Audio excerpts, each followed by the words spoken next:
What I've done in the last few months is I've put together an AI system which can do the due diligence and analysis of a business and an industry in any location within an hour.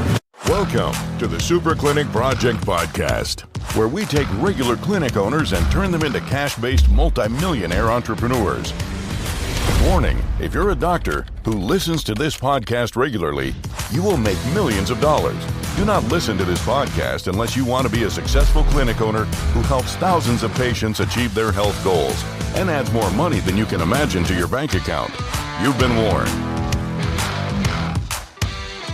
Welcome to the Super Clinic Project Podcast, where we take regular clinic owners and turn them into super clinic owners. I'm one of your hosts, Jennifer Gligoric, and today you're going to be here with me and a guest that can finally answer all of your questions about mergers and acquisitions. Our guest has shared stages with the icons like Kevin Costner, Adam Coffey, Kimora Lee Simmons, Tanita Lamborghini, huge people tackling issues like post-deal integration, scaling, ensuring businesses maximize their value and stability during transformation. And I can't wait to get started and have you guys meet Craig Keegan of M&A Profits. Welcome to the show, Craig. Thank you, Jennifer. What an introduction. That sounds wonderful. Well, you're pretty... I think that's you, right? We are going to make a difference, and we're going to show people what the future can hold for them too. That's right. So let's talk about mergers and acquisitions. You said a lot of people, right before we got on, you said a lot of people lose a lot of money in that. And you know that most of our listeners come from a healthcare background. They're clinic owners, right? But yet they're doing all sorts of deals and partnerships and M&A stuff all the time. So let's talk about what are the most common pitfalls in mergers and acquisitions that you see? Preparation. That's really the big one. Preparation. They're not prepared. They're not ready. But most of all, they don't know what the options are. And I would say that's not just in the healthcare industry. That's in every industry. They don't know what the options are. For example, you just there said mergers and acquisitions. What about roll-ups? Roll-ups are good. They're really good. What is a roll-up? And why is it different to a merger and acquisition? So they're the things that I would say that people get wrong at the very beginning. And it's the fundamentals of preparation. They're not ready to scale up, to grow, to change their business, to exit their business, or to get the cash payout from their business and still be in the business, or get the cash payout from the business and still have the business as an investment as well, so that they can then sell that business again in 3 to 5 years' time. How do they sell it twice? Yeah, how do they sell it twice? Like, even I'm sitting here going, wait, I didn't even know those were options. Those are options? Those are options, absolutely. Well, and that's why when you say, what are the mistakes people make? Well, they don't know. And that's what I do. And that's why I'm here, to try and give them some guidance as to, look, you've got a lot more options. It's not just a simple sell your business these days. It's not just a simple I'm out.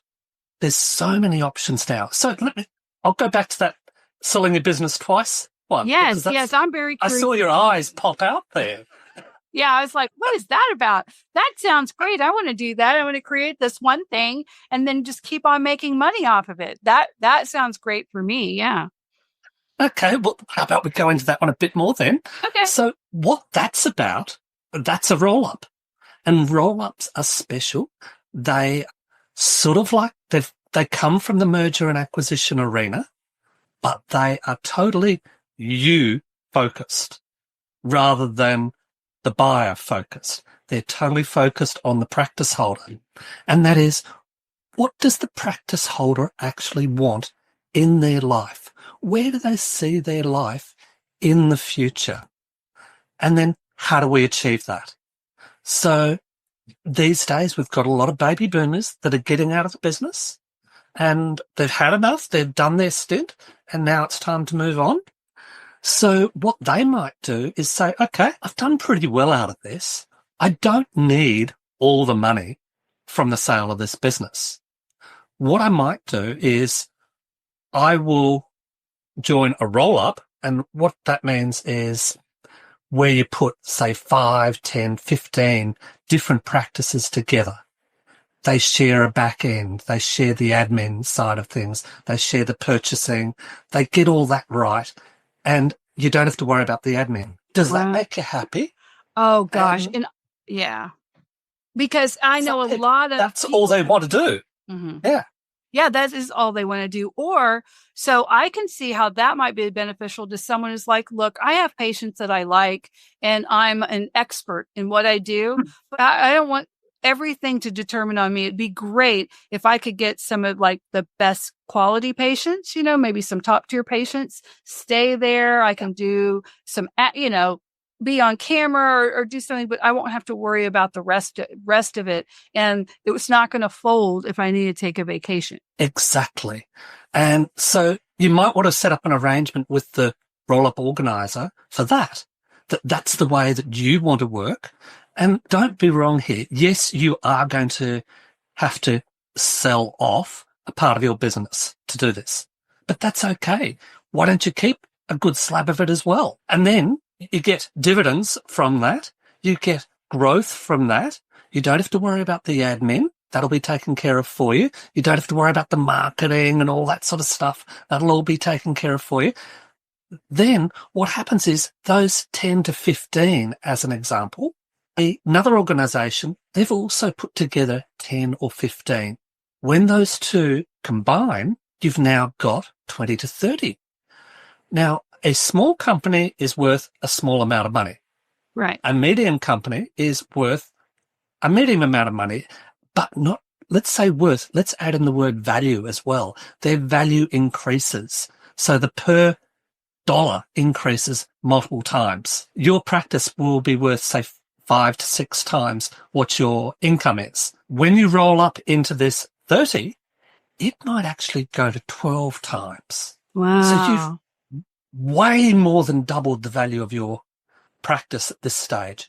And remember, you've sold off, say, 60, 70%, but you've still got 30, 40% of that business. So though it's going to be diluted in the overall side of things, the value of that 30 to 40% is probably worth more than the value of your clinic right now. Yes. So why don't you sell another 20% off in 5, 6 years' time and get paid twice? I see what you're saying. Oh, wow. That's fascinating.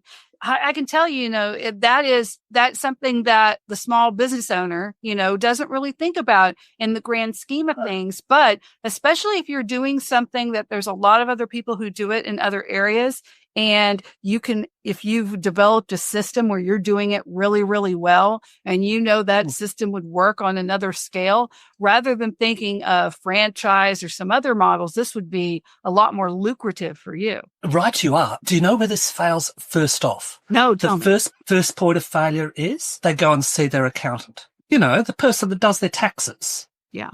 The person they've known for 20, 30 years that has got them to where they are today. Is that person, and you're a coach, is the person that got you that far today the same person that's going to get you to the next step after that? No, usually not. And it's like that with staff, and it's very difficult because we have loyalty, we have love for people. But at the same time, we have this fiduciary responsibility to the entity that we've now built that can do so much more, put our value out into the world in much bigger ways, help more people, especially with what we do. I mean, if you could help get 1 million people, well with something, or rather than what are you going to want to do? What's your biggest impact, right?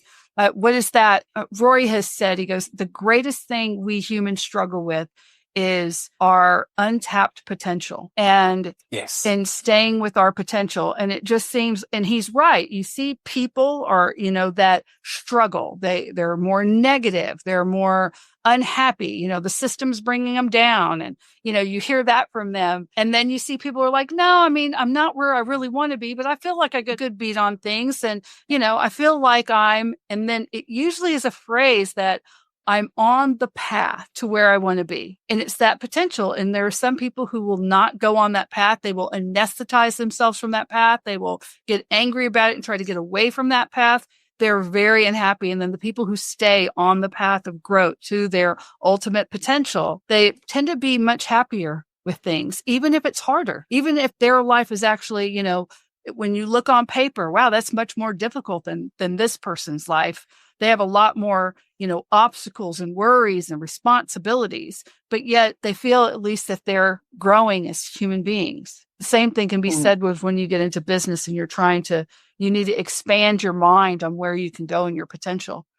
How do you work with people who you can see the infinite potential, but they can't at first? Do you ever get people like that? They want to know, and then you're like, oh, this would be great. And then they get scared. Do you ever get that? Always. People are always scared of the unknown. And when you start dealing with someone, you're always starting from the first step. You can't start halfway through. You've got to go back to the basics. Okay, what are you trying to achieve? And I was talking with a business broker recently of dental practices.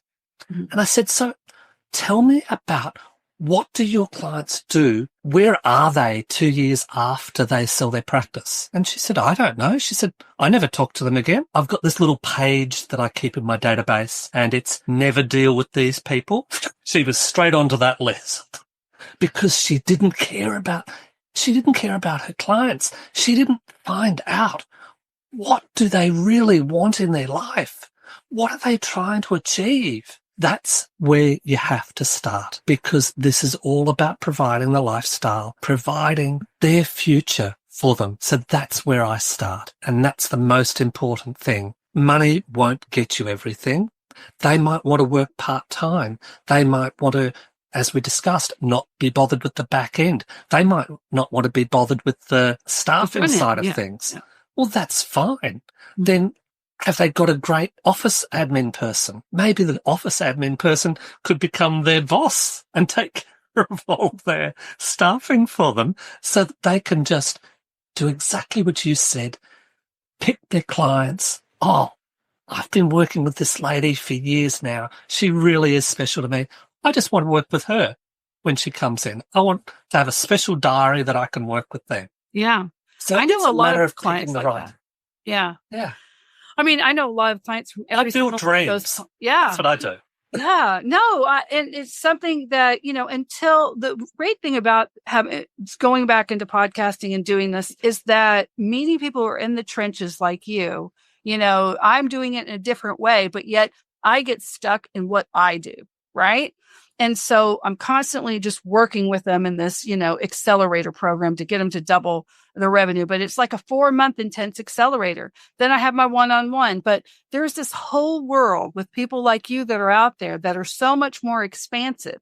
Now, do you want someone before they've come to me? Probably not, because they don't have all their numbers. They don't have a good idea. You know what I'm saying? But once they have that in place, and they've really been beaten. Not that I beat them, but kind of. But they know their why, they know their purpose, they know their promise, they know the legacy they want to leave if they, or at their funeral, what they, they're really dialed into that. Then you can really build this golden road to wherever their dreams go. Right? It's like this thing I used to do when I used to give talks, and I'd have to be up on stage. One of the things I would do that I thought was fun is I'd always take someone from the audience and we would play the I Spy game. And so I would pick out something in a room, and I always tried to pick out something if there was a lot of it. So let's say the conference room had a green, one of those green carpets with a crazy pattern in it. And, I'd say, I spy something green. And then they'd say, well, the carpet. Well, no, the this. And then they would keep on, I would give them a little bit of clues, right? This.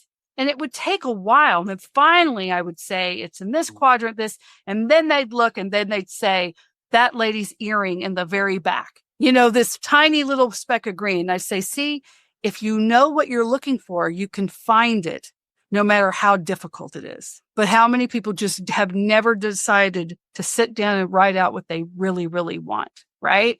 And once you do that, it can make things a lot clearer. And you had talked a little bit about doing your due diligence at the very beginning of this. Some people have it. That's one of the big mistakes. And I know that you work a lot with people with automation and AI, using those things to simplify due diligence and like different integrations. Can you talk about that, since that's like so hot right now? And it is. So from the AI perspective, to do an due diligence on a business practice, it'll take 4 weeks. And from the back end side of things, I'll have an accountant, I'll have a lawyer, I'll have a conveyancer. I've got a whole team doing due diligence on a business, but that takes forever and is very expensive. It costs about 2% of the sale price to do that due diligence. That's a lot of money, a lot of investment. So what I've done in the last few months, I come from an IT background historically. So yeah, lots of little different hats that I've worn in the past. But what I've done in the last few months is I've put together an AI system which can do the due diligence and analysis of a business and an industry in any location within an hour. What? One person within an hour. That's crazy. See, I use AI too. I have these 12 AI helpers. It's a very specialized program, and I will use it to help me with follow-up. If I have a meeting now, I'll take the transcript of my meeting and I'll give it to different AI helpers, and I'll say, pull out what we talked about this and make it more concise, and do some research on this part. And what would normally have been hours, if not sometimes weeks on the research site, I can get within an hour too. And it's just unbelievable what it can do. But it never dawned on me that something as complicated as what you've got to do, especially when you're talking about lawyers and accountants and pulling data and all the spreadsheets and all the things that you need, that you would be able to use it for all of that. That's incredible. Is ChatGPT 4.0. They did a test on it and it passed the American bar, the legal bar. When they asked it the question, it passed. 50% isn't the pass rate, by the way, for the American legal bar. It's 80%. So it's not just it scraped across the line or anything. It had to excel. And as a result of that, all that information is in there. So it has that as a resource.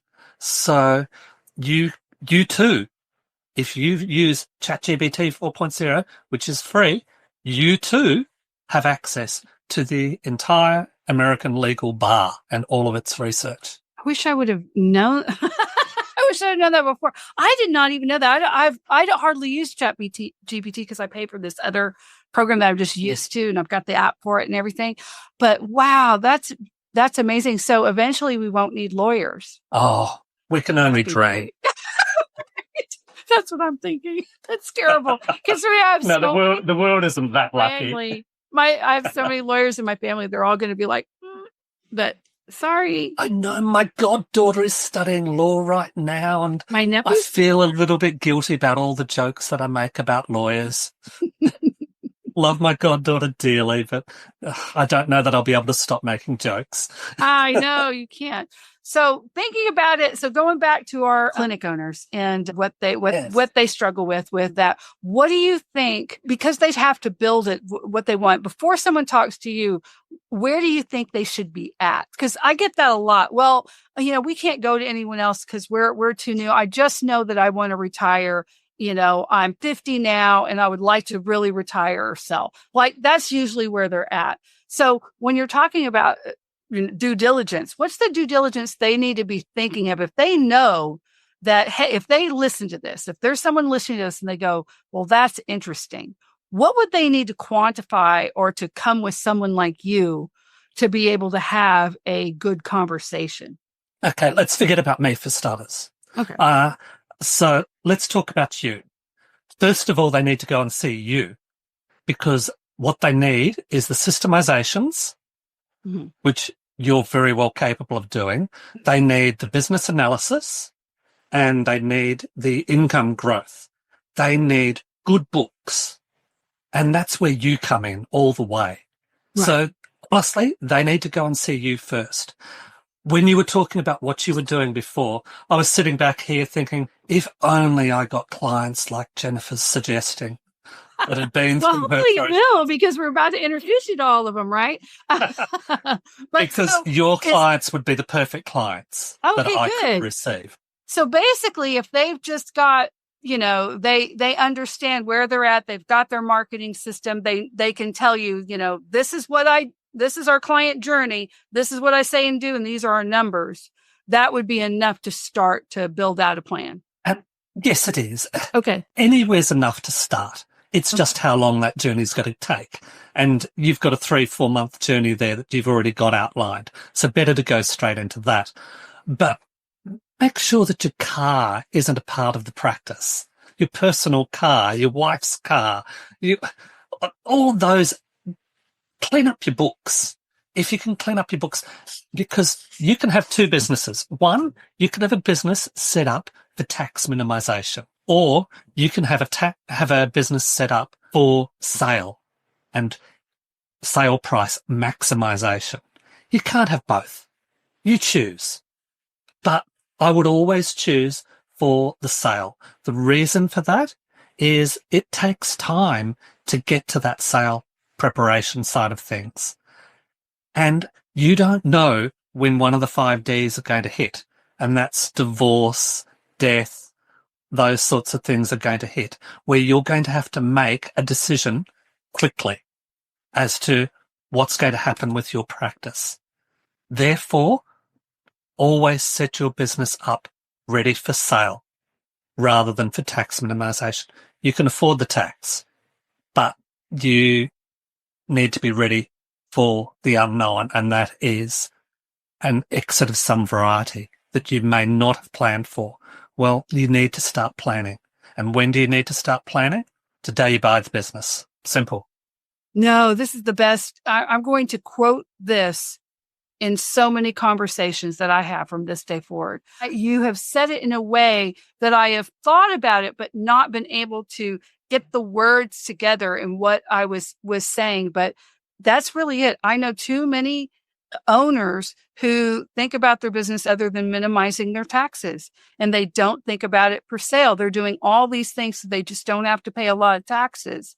And yet they are not in any position when something happens because they're not thinking about it strategically. They're thinking about it in the short term. That is excellent advice. I hope everyone's listening to Craig on this. You better be. And we're going to make sure that this is played and replayed for all of that.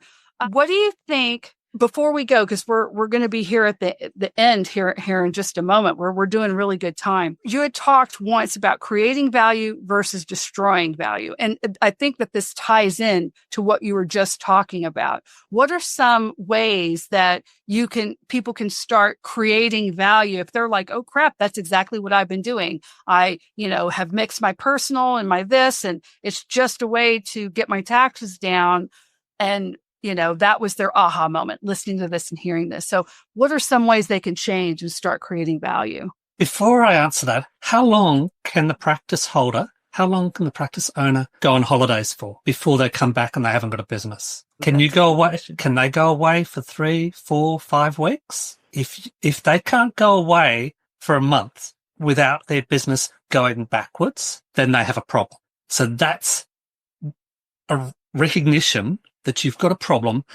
Now, how do you start to build that value? Look at where things go wrong. Look at where things have gone wrong, where things have fallen down. Start to put processes and systems in place to prevent that from happening. Now, I'm not suggesting that everybody take a month holiday just to see their business go down the gurgler, but look at where you're spending your time. Write up a schedule of daily tasks, weekly tasks, monthly tasks, then go down another column and allocate a person to those, then allocate the time that it takes to do that, and then multiply it out. Figure out how much time is being spent on those. Then go and talk with Jennifer about her little AI app that does 7 tasks and see what can be automated, what can be systematized. Hope that's a word. You know what? That's how I say it. In fact, I wrote it. I just figured out the real word is systemized. And I have said systematized for probably 30 years. And I was typing it in the Grammarly kept on saying no, no. And then I was like, no, that's what I'm trying to say. And I realized it did not understand what I meant.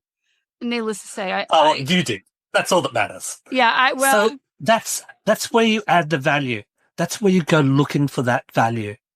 That's where you're going to grow grow the value of your business. Because when I walk in and I look at your practice, I know that one of your options might be, hey, I don't want to be in the business anymore. Well, that makes me sad because I want to keep you around.